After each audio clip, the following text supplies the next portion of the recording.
31শে October দেশের প্রথম মহিলা প্রধানমন্ত্রী ইন্দিরা গান্ধীর প্রয়াণ দিবস। দিনটিকে বলিদান দিবস হিসেবেই পালন করে কংগ্রেস। এই উপলক্ষে মঙ্গলবার আগরতলা কংগ্রেস ভবনের সামনে একটি স্মরণ সভার আয়োজন করেছিল ত্রিপুরা প্রদেশ কংগ্রেস কমিটি। ইন্দিরা গান্ধীর ৩৯তম প্রয়াণ দিবসে আগরতলা কংগ্রেস ভবনের সামনে একটি স্মরণ সভার আয়োজন করে প্রদেশ কংগ্রেস কমিটি।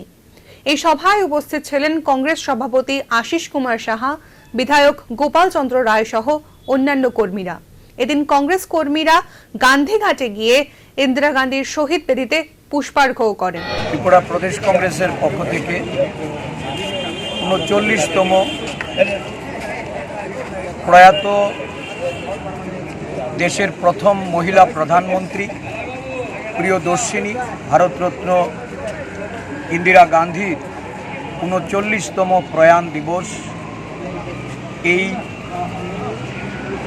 ত্রিপুরা প্রদেশ কংগ্রেসের প্রধান কার্যালয়ের সম্মুখভাগে পতাকা উত্তোলনের মধ্য দিয়ে কর্মসূচির সূচনা হয়েছে। Bureau report, news now.